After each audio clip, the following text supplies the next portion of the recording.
Shalom, saudara yang kasih dalam Tuhan Yesus. Program Tongkat Gembala kali ini saya beri nama Kacamata Allah versus Kacamata Manusia. Kacamata di sini bukan kacamata beneran, saudara, seperti yang saya gunakan, tapi adalah cara pandang atau sudut pandang. Cara pandang Allah sangat berbeda dengan cara pandang manusia. Manusia memandang sangat terbatas. Manusia memandang hanya hal-hal yang kelihatan, yang kasat mata. Manusia hanya memandang hal yang fana. Tapi Allah memandang dengan tanpa batas. Bahkan Allah bisa memandang sampai ke dalam kekekalan. Bahkan Allah bisa memandang, melihat hal-hal yang belum terjadi sekalipun. Karena Dia Allah yang Maha Tahu, Allah yang Maha Kuasa. Rasul Paulus menyuruh jemaat di Filipi supaya mereka mempunyai pikiran dan perasaan Kristus. Bagaimana caranya? Saudara, kalau kita hidup dan bergaul dengan seseorang, maka cepat atau lambat kita akan punya pikiran dan perasaan seperti orang itu. Kita akan punya karakter seperti orang itu. Demikian juga kalau kita hidup dan bergaul dengan Allah. Saudara, kalau kita tiap hari menyediakan waktu untuk menyendiri dengan Tuhan, berdoa, memuji menyembah Tuhan, membaca firman-Nya, merenungkan, dan melakukan dalam hidup. Kalau setiap hari hidup kita dipimpin oleh firman Allah dan dipimpin oleh Roh Kudus Allah, maka cepat atau lambat kita akan punya pikiran dan perasaan seperti Dia. Kita akan punya cara pandang seperti Dia.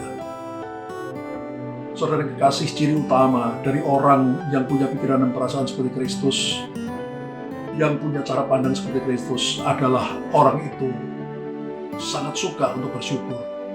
Bahkan dia bersyukur senantiasa, bersyukur setiap hari, dan bersyukur dalam segala keadaan, yang baik maupun tidak baik.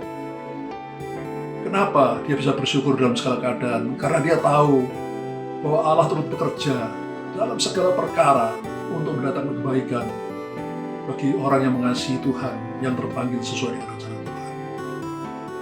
Saudara, mari saudara, saya ingin mengajak kita semua untuk punya cara pandang, pikiran, dan perasaan seperti Kristus, agar hidup kita diberkati di bumi sampai kita masuk ke dalam surga. Saya akan berdoa bagi saudara.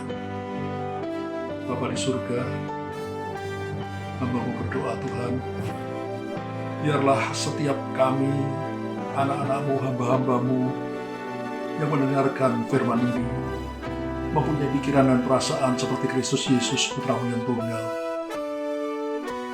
Tuhan, supaya kami tahu, Tuhan, secara tidak terbatas, bagaimana nasib kami kelak di dalam tangan-Mu. Tuhan, kami tahu Engkau akan memakai semua hal yang baik maupun yang kami merasa seolah-olah tidak baik, untuk mendatangkan kebaikan bagi kami, untuk mengasah karakter kami, sehingga karakter kami makin lama makin serupa dengan Kristus Yesus, Putra Tunggal-Mu, supaya hidup kami makin lama, makin kudus, makin berkenan kepadamu. Tuhan, mari Tuhan, kami undang Kau berkarya dalam hidup kami. Kami mau terus menempel, melekat kepadamu ya Tuhan, supaya semakin hari karakter seperti Kristus, pikiran perasaan seperti Kristus, cara pandang seperti Kristus menjadi milik kami semua. Hanya di dalam nama Tuhan Yesus kami sudah berdoa dan mengucap syukur. Haleluya. Amin.